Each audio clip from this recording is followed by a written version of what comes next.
Let's see. Should be live. Give me just a good old second to check really fast here. I'm having to balance quite a lot very quickly. Okay, we are. Okay, we're fine there. Make sure Rhodey's thing is set for noon his time.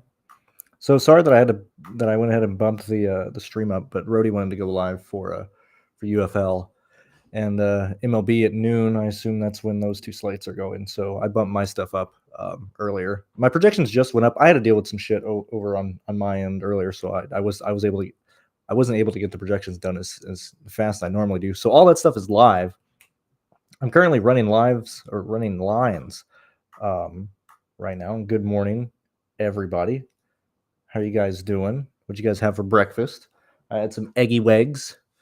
You guys have anything tasty and stuff? As I guess I'm just not even going to tweet this out. I'll have to do it after the fact. So let's go ahead and go over this thing. Go over this race. And like I said, so I just finished the projections. They're all live. I'm still running my lines to see whatever SaberSim wants to do on their end. But we can go ahead and look through these fellas here. So two things to note. What I do is so Smithley is running for what's his face. I always just calculate where those guys are going to finish. I know they're not on the DraftKings pool and stuff. But I personally always just project them for what they're going to do because they are an entity in the race and everything. So if you see the green NA, that is why he is there. All right. So when we're looking at the Richmond race, also going to be live probably half an hour or so as I got to do some other things with the other stream. So going to be a pretty fast one today. So if you guys got any questions, you got to throw them out. We got to get this in and out pretty fast. And I guess I can go ahead and turn my scraper off. Here, let me show you the magic. Let me show you this. Bam. Bam. What wrong one? Bam, bam, bam, bam, bam, bam, bam, bam, bam. There we go. And all my shit's done. So I can just upload that later for the Cup Series.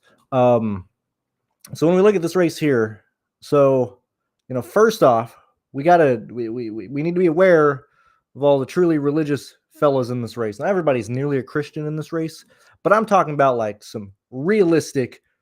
First word out of your mouth is you're thinking God. Very much like a Ty Gibbs, like a Chandler Smith. I can't think of any more Christian than Chandler Smith. He's always thanking God as soon as he gets out of the car. He's 21 years old. He's got 2 kids. He got his girlfriend pregnant before they were married. That forced him to get married. They had that kid, had another one. He's 21 years old. I can't think of a better Christian boy to win on I guess yesterday was Good Friday. But on Easter Saturday, and Chandler Smith. Brandon Jones also fits in that category.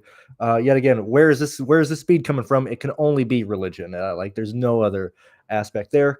Corey Heim, AJ, you're the contenders there. You got the Jesus loves car, or Jesus, he gets us car, and Eric Amarola.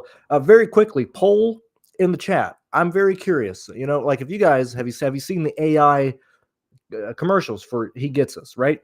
Now, if you were in that commercial, are you getting your feet washed or are you washing feet? Okay. I'm very curious on how this audience is kind of divided in that range because I am very much dude, I'm going to be washing some feet, man. That's where I'm at. I'm not even religious, but that's where I'm at. Sammy Smith, Riley Herbst also fit in there. So your main Christian boys are these guys. If you want to pay any real attention to that, these are the big 5 guys who are probably going to get a slight multiplier in their speed and chance to win today. Realistically, we're all building with about 5 drivers today because I don't really foresee a reason why you wouldn't play Bubba Wallace 0.2. Why are there so many Bubbas now? Come on, Daryl, use your own name. Don't use Bubba. Bubba's legal name is Bubba Pollard. That is not Darrell Wallace's name. This is the real Bubba here, okay? But when we look at how Bubba Pollard is, I've already said he's literally Josh Berry.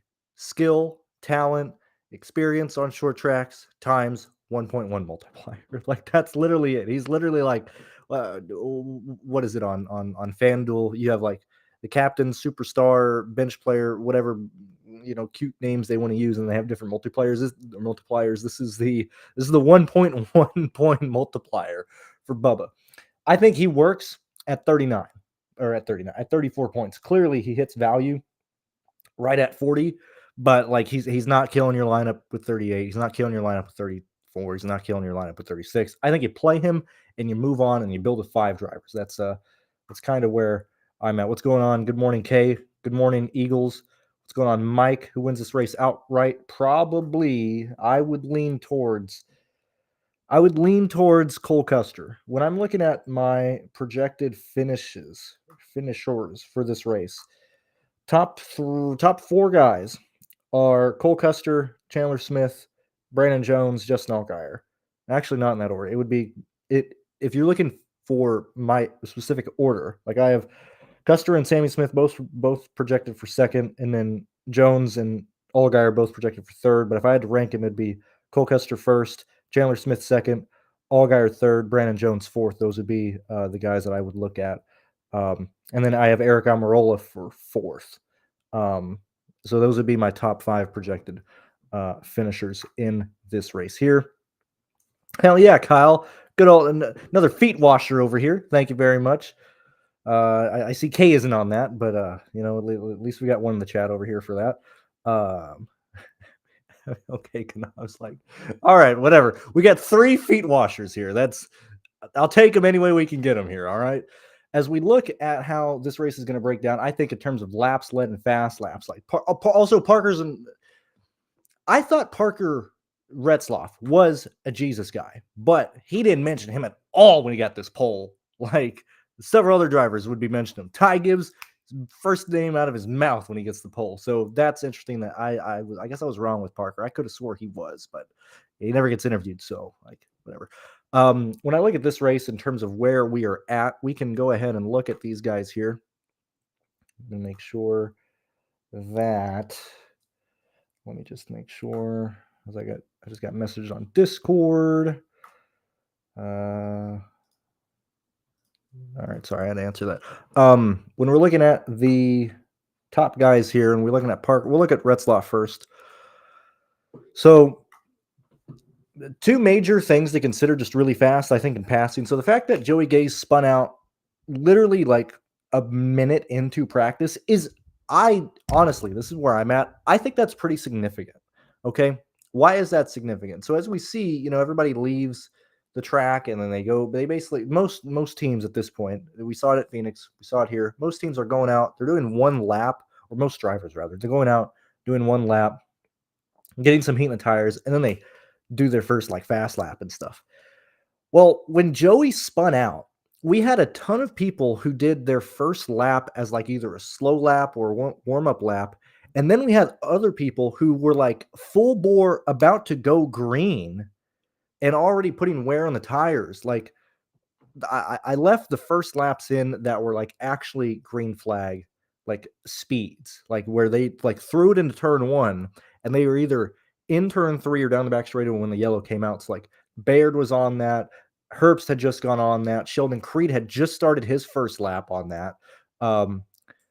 Taylor Gray, or not Taylor Gray, he was not on the track during the first yellow, but Austin Hill, Anthony Alfredo, all these times here are people who had already like, all right, here we are, time to wind her up, crank her up, and throw her in the corner. Like they were already wearing their tires. And then the yellow comes out. So then, you basically go down pit road. You've already cheese grated, like, the slimy, I don't know if you guys have ever held a race tire that hasn't been ran yet, but it's got this like slimy thing as they pull it out of the, mold, and they got the stickers on. Like they just like barely just grazed that off and just started running down, and then the yellow comes out. I think that's like truly worst case scenario, because you've already like, ideally you want to do that in the same run. Like, throwing it into the fastest you're going to go on a run into turn 1, cheese grating the tire, and then having to slow back down. And you just basically just pissed away like a lap and a half of grip for a lot of teams. And so, do we see that play a significant role? I don't think so, but I think it's noteworthy, or at least be aware of that with some guys. So like when we're looking at drivers that ran into issues or possibly had that happen. So we had Baird, we had Riley Herbst, we had Sheldon Creed, um, Austin Hill, Alfredo, and the other guys that I mentioned. I don't think we had it with Chandler Smith because Chandler Smith was not on the track when that happened. I don't believe we had it to Parker. We had it. We had it to Parker. No, we had it to Herbst, not Parker Retzloff. Allgaier is the other guy who's going to compete for the win. Let's see if Custer had that happen. I don't believe Custer did. So in terms of, is this so the reason why I'm bringing that up is because late in the run, we can very clearly see how much fall off these tires have at this track. Okay, and so like if you went out there and basically went full bore in turn 1 and down the back straightaway, practically into 3, and then the yellow came out, well, like your initial speed, like your lap 1 speed basically doesn't count on that run because they're yellow, and then you're at a significant disadvantage in the other laps because everybody should have a better 5-lap run than you because you're basically 1 lap longer or possibly 2 laps longer, in the run in practice, and then it just multiplies as it goes down. I didn't really see that with like the top contenders here, and I highlighted Custer, Jones, Chandler Smith, and we already know Allgaier is at the top of the field here, but I mainly highlighted those 3. So when I'm like over here looking at 10 lap and 15 lap averages, I can very quickly see, who those 3 guys are that we're looking at. And we're not seeing very much separation. And we're seeing that in terms of speed, like this is where we want to split hairs. Like Cole Custer is the better car with where we're at. The fact that Allgaier is starting 5th, with Chandler Smith, Cole Custer, and Jones in front of him. And we can see that, Allgaier is certainly faster in the short run. Okay, but this is a long run race, man. The fact that he didn't get in here is unfortunate, so we can't really compare him, but we can see that his fall off is pretty significant compared to where these other guys are at. Like they are falling off significantly less than Allgaier is, and so I would lean towards Custer, Jones, and Smith being better than Allgaier here, but those are your 4 main contenders to lead laps and win this race. Just looking at this, we understand where, like, entering this week, we expected the JGR guys and Chandler Smith, at least for me specifically, to be the better car. But Stuart Haas is going to be up there with Riley Herbst and Cole Custer. Like we expected Cole Custer to have like top 4 speed, top 3 speed here. Allgaier we expect to have top 3, 4 speed here. The Jones is a bit unexpected, but you do have to respect it here. And we see that he is falling off pretty significant. Like 7 hundredths of a second is pretty significant when we're looking at other guys who are basically running identical lap times between the JGR guys. Like, and so when I'm looking at this, like Eric Almirola should gain positions on the late run. Chandler Smith and Cole Custer should be the 1 and 2 guys in this race, with Allgaier probably 3rd and Jones in 4th. But Jones, I would argue, has a better chance of getting the lead early. So I think all 4 of these guys, Allgaier, Custer, Jones, and Smith, have to be projected to lead laps. And what the IRL way that this race goes is just going to be who's able to get by Parker first. And if Parker can clear Jones, that most likely means that Cole Custer is on the inside of Jones. And so, Retzloff leads, 1 to 5 to 7 to 11 laps or whatever. But if Jones or if Cole Custer has the inside line on Jones, well, then Custer's going to pass Jones and be the guy to take over when he passes or when Retzloff falls off. And so it's really, is Jones able to stay on Retzloff's right rear down the back straight on the initial restart? That's going to dictate if Custer or Jones takes over with Retzloff. Do I know from that? Like, no, like we're guessing at that point. But this is kind of how I'm looking at it or breaking stuff down or analyzing it and everything like that. Let me go ahead and oops. Let me check some stuff here. Oh man, I'm on the wrong account. Ads are playing. That's unfortunate.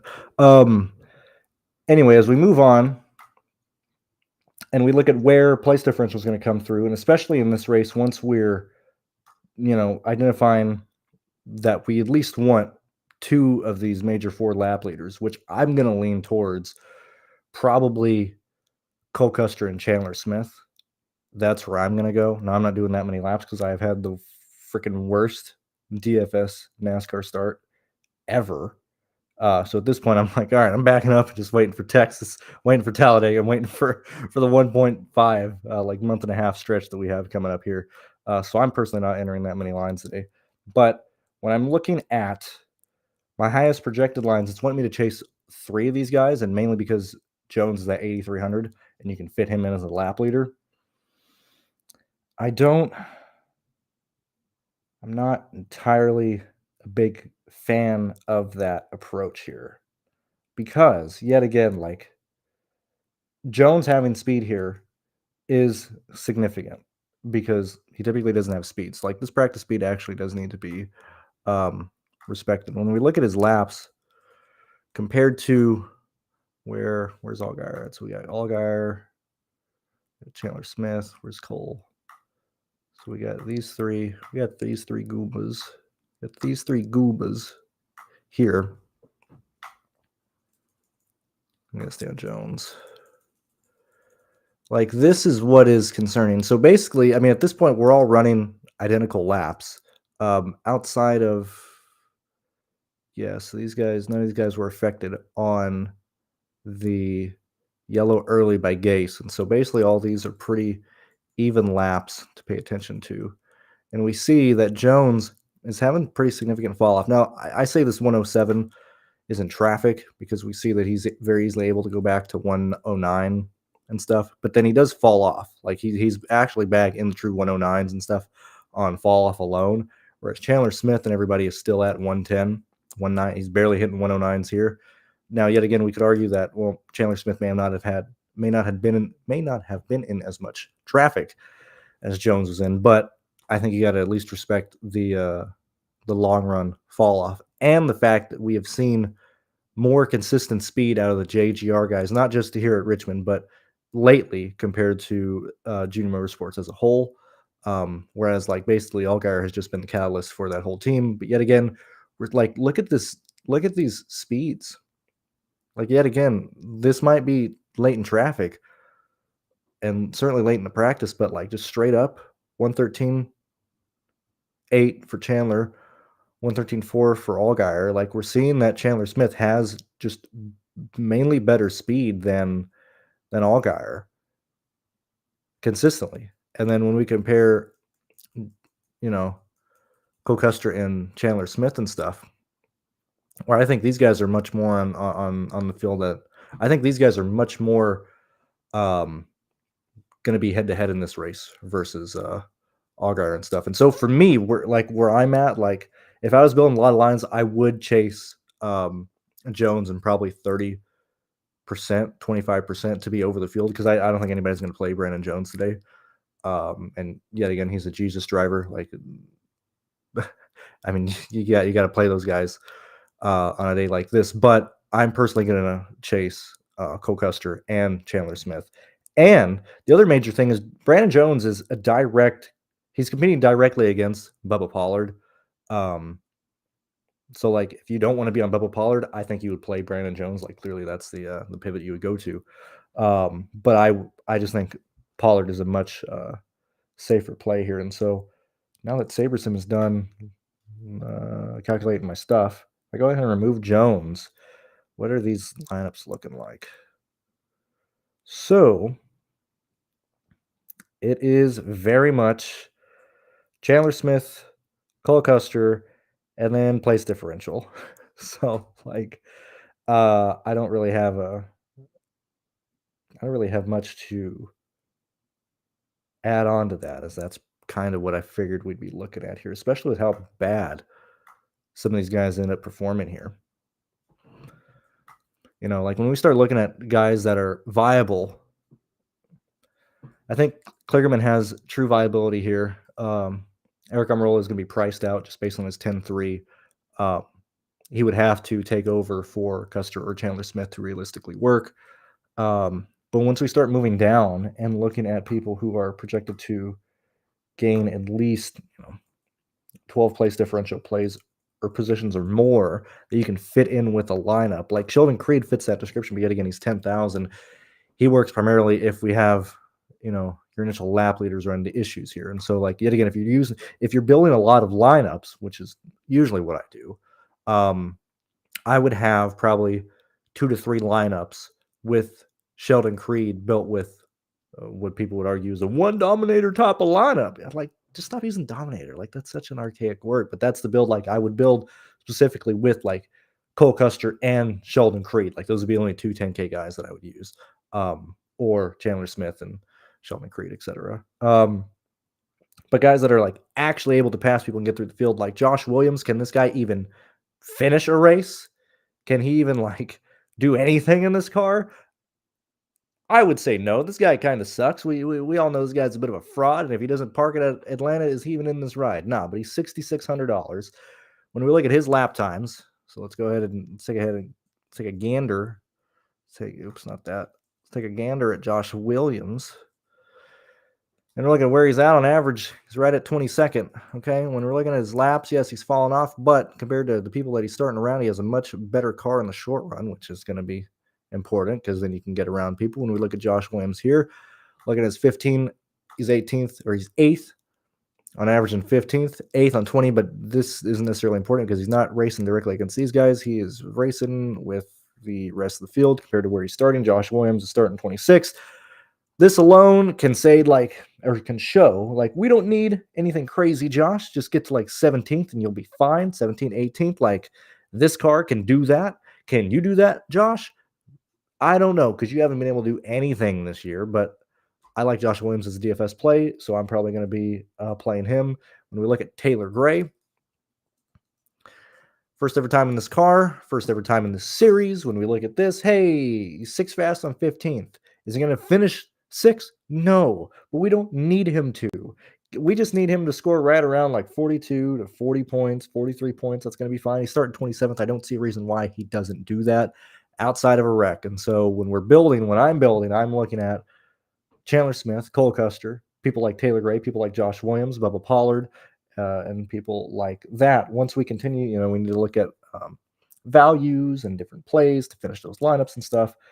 I mean, Matt DiBenedetto, it's so funny. When I was in the garage at Atlanta, dude, Matt DiBenedetto was in the garage, and he's the only one. I'm walking around, and like Ankram's walking around me. All these guys that I don't give a fuck about are walking around me. And my friend, once we leave, he's like, dude, I saw Matt DiBenedetto in one of the haulers. And I was like, dude, I wish you would have told me. Do you know how epic that would have been to have a picture with Matt DiBenedetto? I don't even give a shit about his politics, but I would have taken a picture with him saying, let's go, Brandon. That is amazing. So happy that this guy is back. He's so polarizing, man. I love polarizing figures. They're incredible. Matt DiBenedetto, when we look at what RSS Racing is usually able to do at this track and have Ryan Sieg finish well, we typically see the other car, even with fucking CJ in the car, like he's at least able to get that, hunk of shit to like 27th, 28th. When we look at DiBenedetto here, this is pretty ugly. This is pretty horrendous, man. This is pretty bad. Now, averages across the board, that's where wow, man, I got the bad. What are we going on here? That's his best.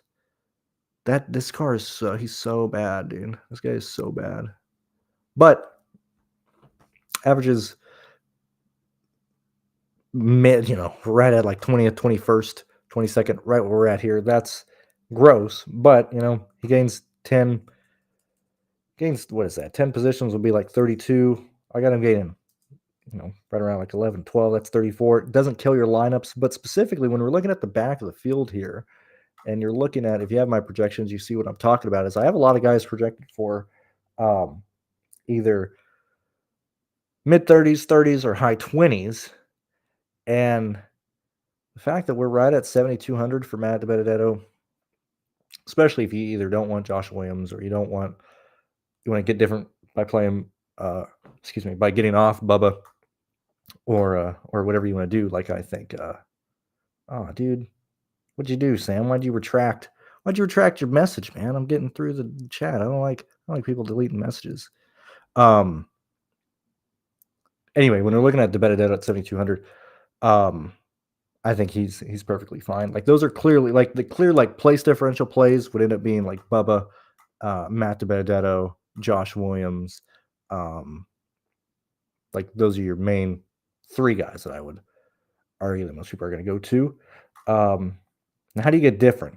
What do we do to get different? How do we build different? What do we do either like as value play to fit that in, or can we prioritize somebody else to build different? The two, probably three guys I would want to build different around would probably be Kligerman, Riley Herbst, and probably Sammy Smith for 88, although I'm less interested in him. Kligerman works in a lot of different place differential central lineups because depending on who you're at, you're left with like anywhere from 87 to like 7,700 left, depending on what value you're using. And so Kligerman fits into a lot of good builds. Him starting ninth. Let's go ahead and look at his lap times. Like that's hideous. That's hideous there. We're seeing that his fall off is pretty horrific. That's pretty rough. This is pretty rough here too, man. That's pretty ugly. But he fits to a lot of lineups. I certainly don't hate playing Parker Kligerman at all. And let's go ahead and analyze this stuff real fast. So when we're looking at pit stalls, let's go ahead and give edges real fast to, and not like that edging, you dirty goons. But let's give edges to certain drivers who have good pit stall selection. So clearly we have SVG, we got Josh Williams. I need to bring up the goddamn entry list because Lord knows I'm going to forget somebody's name. Oh boy. So we got Josh Williams. We got Jesus Car. No, this would be Taylor. That's the wrong entry list. Look at the wrong entry list. Let me see it based on numbers.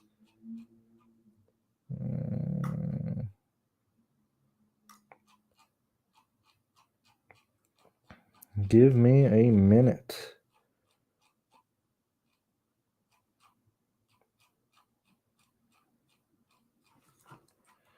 Where are we at? Man, Bob, you just tweet so much useless stuff, man. Why do I gotta go through so much crap to get to these entry lists? Good Lord. Yeah, so this is Taylor Gray. When we look at cars that'll most likely be a lap down, 29 to be a lap down, between Weatherman and Balicki, not really a concern for these cars. Brandon Jones in the 9, so he has a pretty decent. The main issue comes from is if Weatherman stays on the lead lap, well, then that hurts Jones a lot. Another thing that Jones can potentially lose the lead on pit lane. Like another reason why I didn't project him for as many laps led as other guys, because he has a real chance of losing the lead on pit lane, especially if Weatherman is on the lead lap. Jones will be in a stall. Weatherman comes in kind of cockeyed and stuff, and Jones has to do a pretty significant right-hand turn to get out. That's a significant decrease to his pit road speed, so that's a concern for Jones. When we look at Sam Mayer, open pit stall, we got AJ Allmendinger, open pit stall, Austin Hill, Corey Heim, Sammy Smith. Like Sammy Smith having a pretty clean pit stall is encouraging to see. Yet again, I'm going to be here for about another 5 minutes. So if you guys do have any significant questions or anything like that, do let me put in chat. I'll go over it really fast before Rody's show goes live. We got the 18 of Sheldon Creed.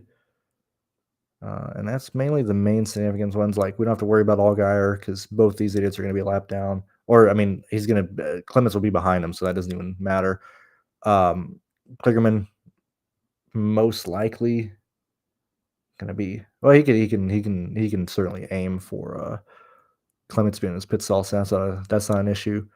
Chandler Smith, a great pit stall. We don't got to worry about him. Cole Custer, great pit stall. Yet again, you want to be specifically on tracks where the pit road is concord or curved or whatever. You want to be in the corners, ideally. That's why you have a lot of the faster guys who qualified well last week. If they can't get up front where SVG is, you want to be in the corners. So that's why you see a lot of the JGR guys there. Favorite values and stuff, just really fast to try and end things, or build wise. As we discussed in the previous video, for this race specifically, with how many restarts and yellows we might potentially have in the center of the field and in the back half of the field, I don't like Joey Gaze. Smithley isn't in the field, but like Emmerly, Kyle Sieg, Cram, Logan, none of these guys are screaming to me, but they can all work if we have enough carnage and stuff. However, the main people that I would want to try and chase would end up being, let me go ahead and look at the salaries real fast because I do not remember the salaries. It would most likely be, I actually got Blaine Perkins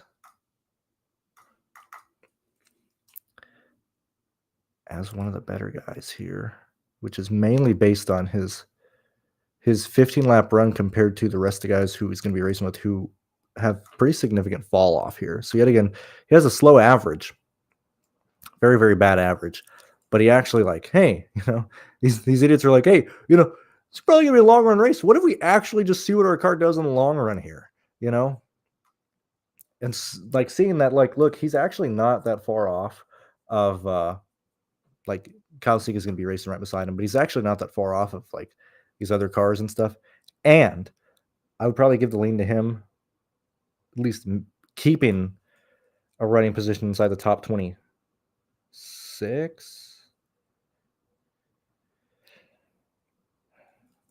But I might be a little high on Blaine Perkins because even if I knock him down a little bit, yet again, I just finished these. I'd probably knock Perkins down to probably 24 DraftKings points. I had him for a little bit higher, but still, that is higher than other people in the 5K range here. And he's actually probably my highest projected guy in that 5K range here. Because these two, actually, Balicki and Perkins are pretty identical. We're not playing Vargas, too expensive. Dawson Cram if you need the money. But outside of that, if you're stuck between Kyle Sieg, Balicki, and Perkins, I would prioritize these two guys over Kyle Sieg. You're playing Kyle Sieg because you need chaos and stuff to happen here. The value is pretty horrible today. I don't really have a personal favorite one. It's going to really come down to just, am I able to get everybody else that I want in my lineups? And honestly, whoever I land on down there, that's who I'm going to end up playing in my lineups and stuff like that. Let's see what you guys are saying really fast. 65 of you guys here, midday on a Saturday. Like I said, sorry that I'm not as close to lock as I wanted to be, but you guys can join Rody and talk about MLB and UFL and everything after this. Who's playing UFL today? Who even has projections for that, man? I can't think of anything more unfun to do. I think I'd rather get a nail and a hammer and knock my own toenails off than watch UFL, and that's brutal. There's Counter-Strike on. Watch some Counter-Strike instead, y'all. I think that's mainly it. I think I about covered everything I wanted to. I'm gonna, I guess, leave it on this screen for a few moments. Yeah, I think that's mainly it. Tomorrow, Sunday, 10 a.m. Eastern time. Going to be live talking about the Cup Series race at Richmond. I'll have projections done for that probably shortly after the Xfinity Series, and maybe even before once I get my Xfinity stuff or lineups finalized and everything like that.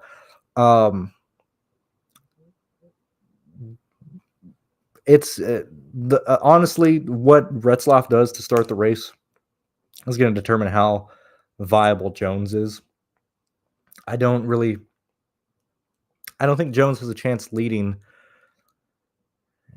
midway through stage 2 and towards the end of the race. He is very much stage 1 leading, and if he can maintain a decent position in stage 1, he has the potential of staying up there entering stage 2.